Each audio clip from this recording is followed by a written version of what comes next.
Hello friends, इस video में हम देखेंगे डिसोल्यूशन ऑफ पार्टनरशिप फर्म के क्वेश्चंस कैसे सॉल्व किए जाते हैं।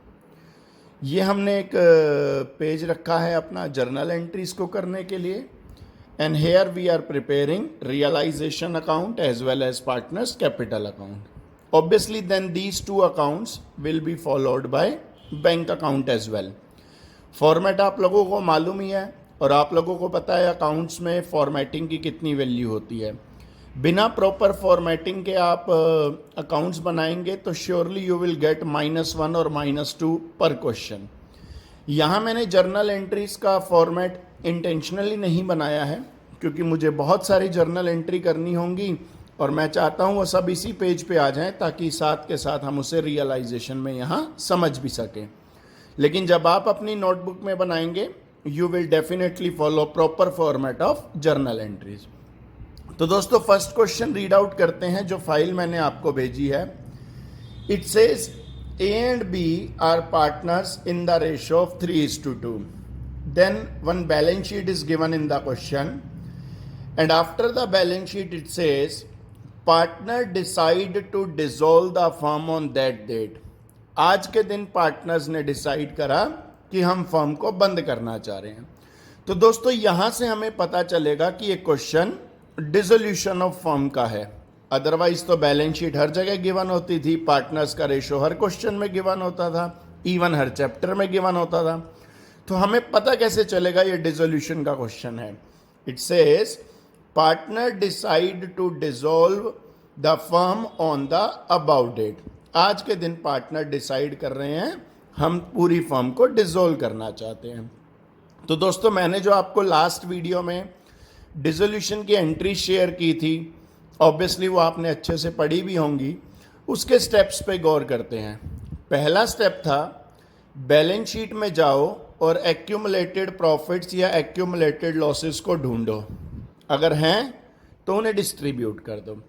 हम अपने फर्स्ट क्वेश्चन में गए और हमने देखा यहाँ पे कोई एक्यूमुलेटेड प्रॉफिट एक्यूमुलेटेड लॉसेस नहीं है, तो वो स्टेप बाईपास कर दो।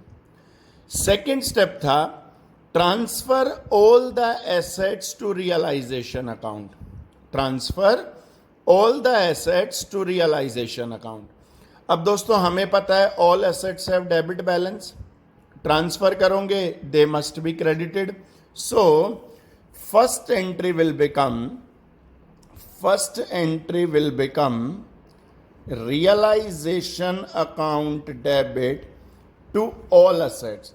दोस्तों मैं यहाँ पे all assets लिख रहा हूँ to save on the space, otherwise आपको सारी assets एक एक करके लिखनी है with their name। अब हमारे पास कौन कौन सी assets ट्रांसफर करते हैं, हमने लास्ट वीडियो में देखा था सारी की सारी assets कैश, बैंक और पार्टनर के लोन को छोड़ के, इन तीन चीज़ों को छोड़ के सारी की सारी assets will be transfer to realisation. तो दोस्तों इसकी अगर मेरे को लेजर पोस्टिंग करनी हो सिर्फ रियलाइजेशन अकाउंट में, तो क्या करूँगा, रियलाइजेशन को डेबिट किया है तो रियलाइजेशन के डेबिट में लिखोगे टू ऑल एसेट्स। मैं यहाँ पे सारी एसेट्स नाम से लिख देता हूँ। सबसे पहली एसेट्स थी डेटर। ध्यान रखना दोस्तों, डेटर हमें पूरी वैल्यू पे लिखने हैं, पूरी वैल्यू, प्रोविज़न माइनस करने से पहले वाली वैल्यू पे लिखने हैं डेटर। क्योंकि भाई हम मांगते तो 40,000 है ना, प्रोविज़न तो हमने अपने इंटरनली बना रखा है कि इसमें से क्या मिलेगा और क्या डूब जाएगा। तो जब सामने वाले से मांगोगे तो पूरे 40,000, तो डेटर को पूरी वैल्यू पे दिखाना है। Stock that is 54,800। then there is machinery 40,000 rupees। then there is land and building 1,20,000 rupees। तो दोस्तों मुझे बैंक बैलेंस को छोड़ के बैलेंस शीट में 4 असेट्स गिवन थी, डेटर, स्टॉक, मशीनरी और बिल्डिंग। मैंने वो चारों की चारों असेट्स रियलाइजेशन में ट्रांसफर कर दी, जर्नल एंट्री बनाई realisation account debit to all assets. पैसे मैं यहाँ से लिख लेता हूँ 120, 160, 2,54,800। अब इस जर्नल एंट्री के बाद अपनी बैलेंस शीट की असेट साइड देखो। इस जर्नल एंट्री को करने के बाद बैलेंस शीट की असेट साइड देखो, वहां क्या क्या बच गया। वहां पे एक बैंक बैलेंस बचा हुआ है और एक माइनस में बचा हुआ है प्रोविजन के 1800। अब दोस्तों मन में क्वेश्चन उठता है, इस प्रोविजन का क्या करना है। सबसे पहले हमें यह जानना होगा दोस्तों कि प्रोविजन का बैलेंस कौन सा होता है, whether it has debit balance और क्रेडिट बैलेंस। तो यहां पे हम थोड़ी सी कॉमन सेंस के साथ कॉमर्स सेंस अप्लाई करें। Debtors are our assets, hence having debit balance. Provision debtor को कम करने का काम करता है, तो anything which will reduce our debtor will have opposite balance. Anything which will reduce our debtor, will reduce our assets, must be having opposite balance. Hence, provision is having credit balance. Provision is having credit balance. तो अभी हमने उसको नहीं छेड़ा, अभी हमने assets को transfer कर दिया। सेकेंड स्टेप हमारा आएगा transfer all the external liabilities to realisation. दोस्तों एक्सटर्नल से हमारा मतलब है पार्टनर को छोड़ के बाहर वालों को आपने कितने पैसे देने हैं। अगर मैं बैलेंस शीट में जाऊं तो मुझे एक्सटर्नल लाइबिलिटी के रूप में सिर्फ क्रेडिटर मिला। अब क्रेडिटर बैलेंस शीट की लाइबिलिटी में पड़ा है, लाइबिलिटी का उसका क्रेडिट बैलेंस होगा, ट्रांसफर कर दो। एंट्री क्या बनाओगे, all liabilities account debit to realisation. अब ऑल लाइबिलिटी में तो कौन है, खाली एक्सटर्नल लाइबिलिटी में क्रेडिटर। तो एंट्री बन जाएगी creditors account debit to realisation. लेकिन दोस्तों बैलेंस शीट में प्रोविजन भी पड़ा था, प्रोविजन का क्रेडिट बैलेंस था, उसको भी ट्रांसफर कर दो। तो creditor account debit, provision for doubtful debts account debit to realisation. इसका इफेक्ट क्या पड़ा, पहली एंट्री का इफेक्ट पड़ा, बैलेंस शीट में से सारी एसेट्स उठा के हमने रियलाइजेशन में डाल दी। दूसरी एंट्री का इफेक्ट पड़ेगा, बैलेंस शीट में से क्रेडिटर भी खत्म, बैलेंस शीट में से प्रोविजन भी खत्म, और दोनों कहाँ ट्रांसफर हो गए, रियलाइजेशन में। दोस्तों आप रियलाइजेशन अकाउंट बना रहे हो तो इस सेकंड जर्नल एंट्री की लेजर पोस्टिंग करोगे, रियलाइजेशन को क्रेडिट किया है, हेंस रियलाइजेशन के क्रेडिट साइड पे लिखोगे बाय क्रेडिटर्स 20,000 और by provision for doubtful debts 1800। तो दोस्तों अभी तक कोई विशेष काम हमने नहीं करा, सिर्फ बैलेंस शीट में जो असेट्स गिवन थी सबको रियलाइजेशन में ट्रांसफर किया, लाइबिलिटीज गिवन थी सबको रियलाइजेशन में ट्रांसफर किया। देखो इफेक्ट देखो, आपकी बैलेंस शीट में डेटर दे रखे थे 40 माइनस 1800 मेकिंग इट 38,200। बात वही है, मैंने डेबिट में 40 लिखे, क्रेडिट में 1800 लिखे, नेट इफेक्ट वही पड़ रहा है 38,200 का। लेकिन आपको ऐसे ही दिखाना है, डेटर पूरी वैल्यू पे, प्रोविजन अपनी जो वैल्यू है उस पे क्रेडिट साइड में, रिड्यूस करके नहीं दिखाना है आपको। क्लियर है पहले दो स्टेप, इनमें कुछ विशेष बात नहीं थी। सबसे पहला स्टेप था transfer all assets to realization, second step था transfer all liabilities to realization. जो बच्चा बैलेंस शीट को बहुत अच्छे से समझता है वो जान रहा होगा इन दो जर्नल एंट्रीज के बाद हमारी बैलेंस शीट में सिर्फ कैपिटल बचा है और बैंक बैलेंस बचा है, rest everything is being transferred to realisation account. Third step होता था सेल ऑफ एसेट्स। दोस्तों हमने लास्ट वीडियो में सारे स्टेप्स देखे थे, उसमें थर्ड स्टेप होता था सेल ऑफ एसेट्स, सारी एसेट्स को बेच दो। हमें क्वेश्चन में आगे बता भी रखा है assets realised as follows, assets इतने इतने रुपए में बिक गई। सेल करते समय आपको बिल्कुल ये परवाह नहीं करनी, बिल्कुल ये कंसिडर नहीं करना कि कोई एसेट्स अपनी बुक वैल्यू से कम पे बिक रही है या ज़्यादा पे बिक रही है। You please do not worry about profit और loss arising on sale of assets. फिलहाल जितने में बिक रही है वो बेच दो।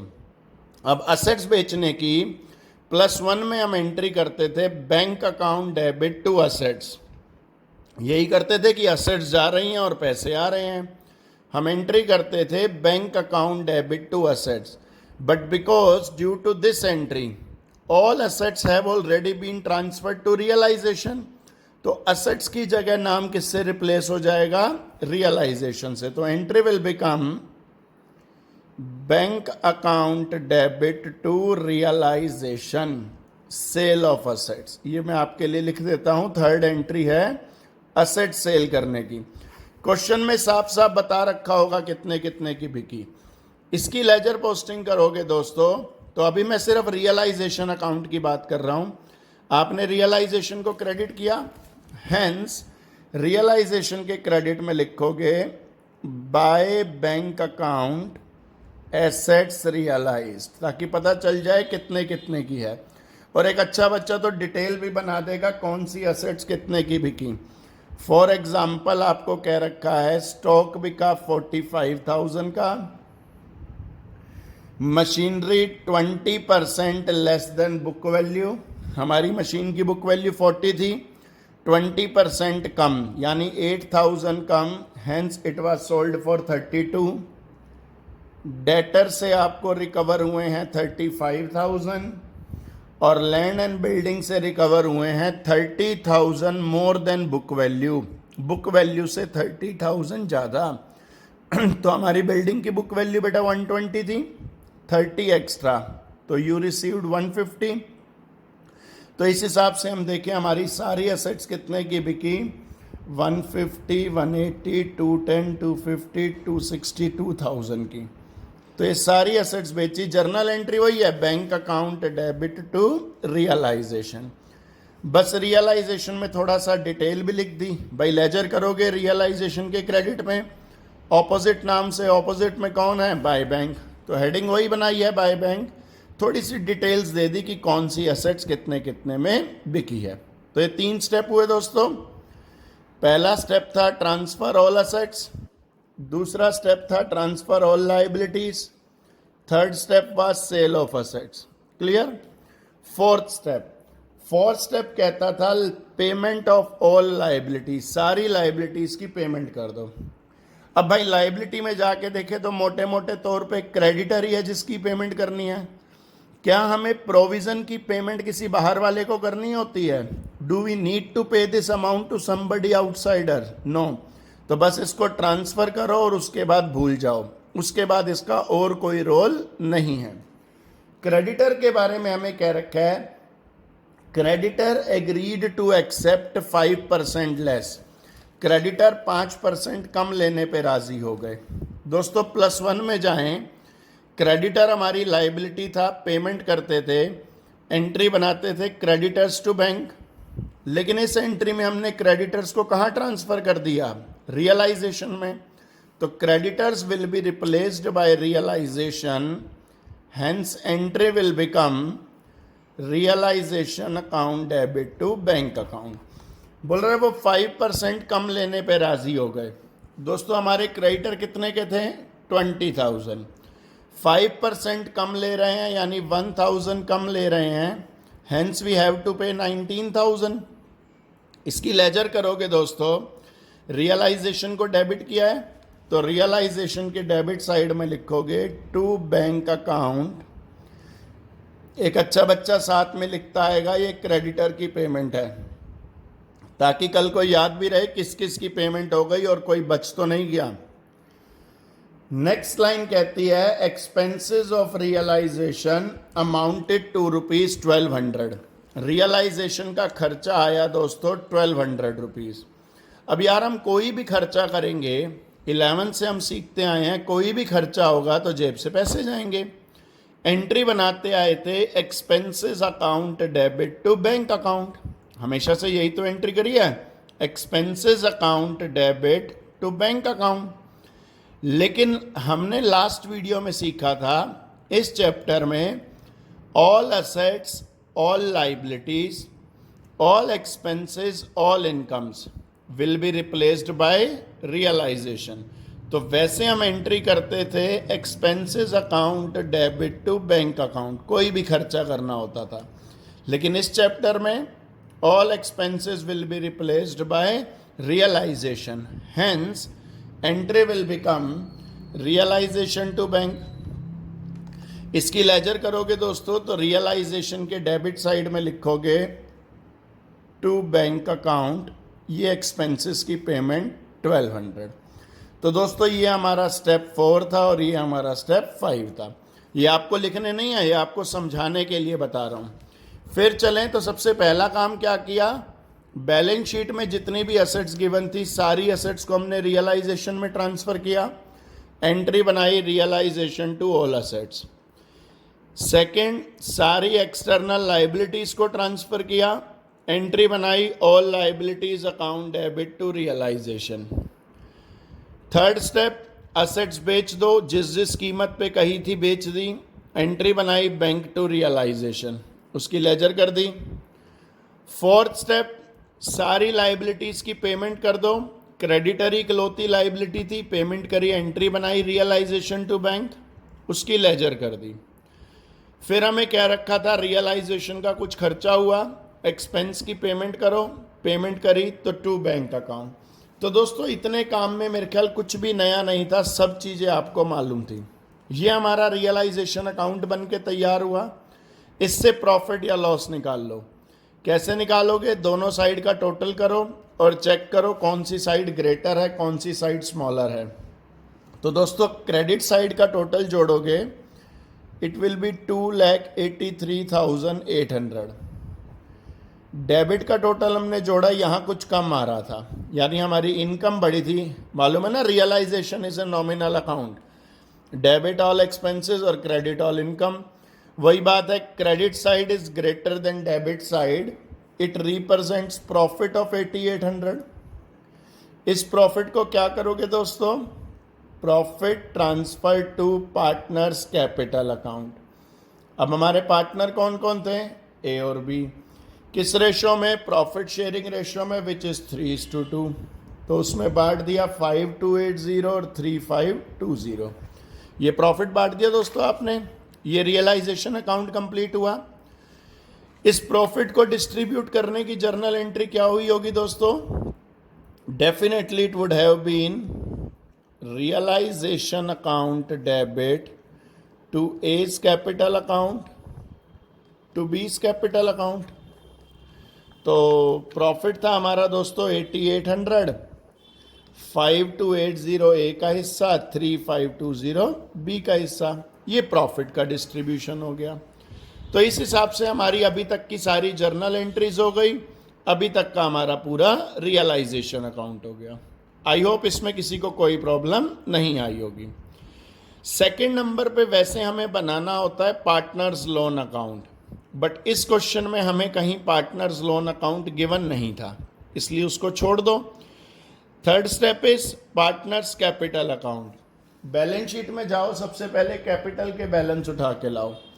कैपिटल का बैलेंस था सर 150 और 90,000, तो बाय बैलेंस ब्रोट डाउन 1,50,000 और 90,000।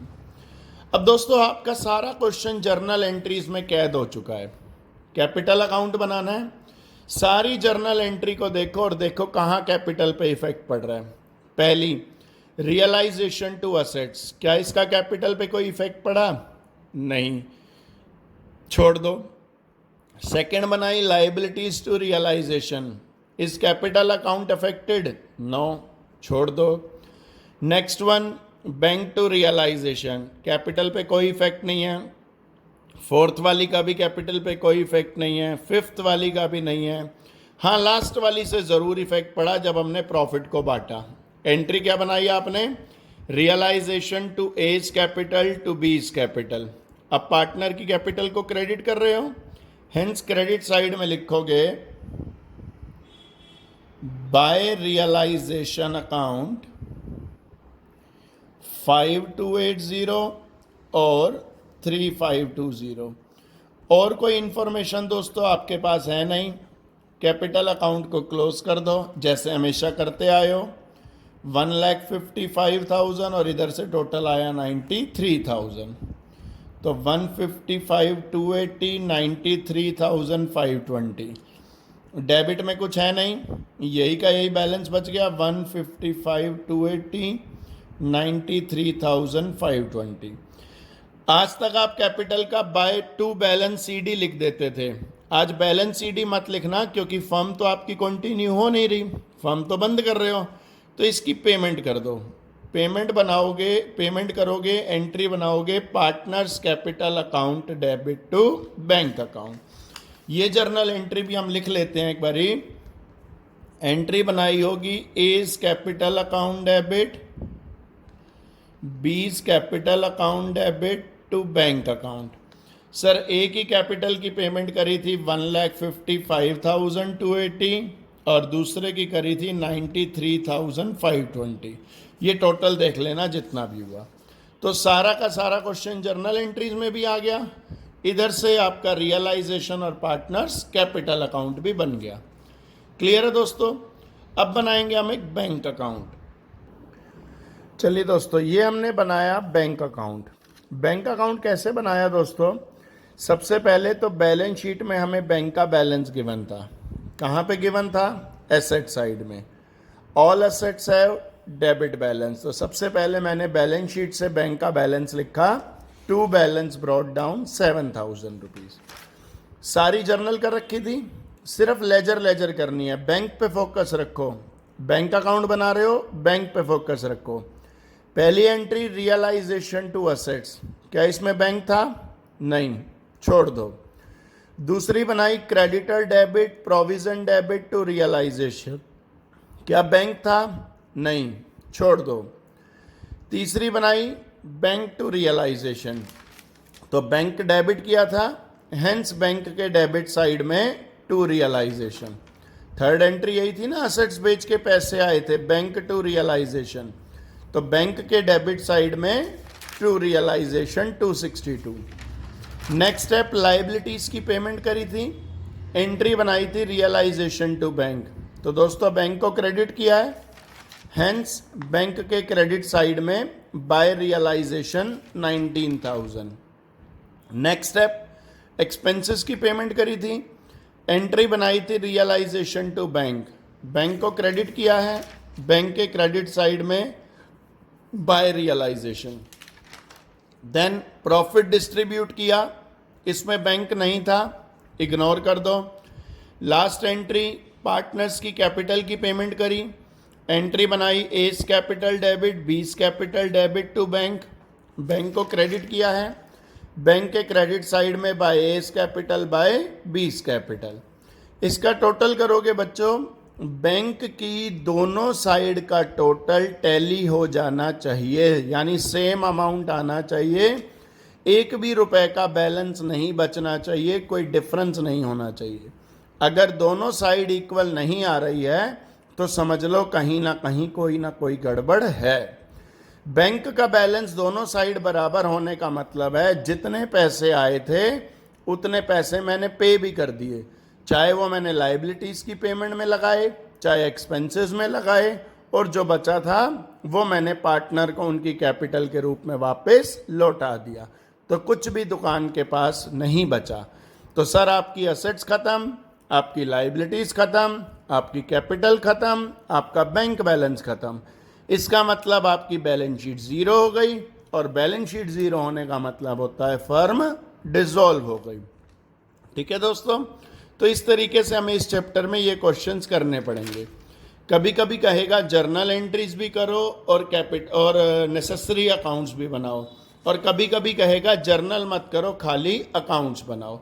लेकिन भाई सीधी सी बात है, थॉट प्रोसेस में तो जर्नल चलेंगी ना, थॉट प्रोसेस में जर्नल चलेंगी तभी तो आप अकाउंट्स बना पाओगे, अदरवाइज कैसे बनाओगे। तो दोस्तों ये आपका रियलाइजेशन अकाउंट है, पार्टनर्स कैपिटल अकाउंट है, and here it is your bank account. इस वीडियो को ध्यान से देखो, उसके बाद आप खुद से क्वेश्चन अटेम्प्ट करो। Thank you.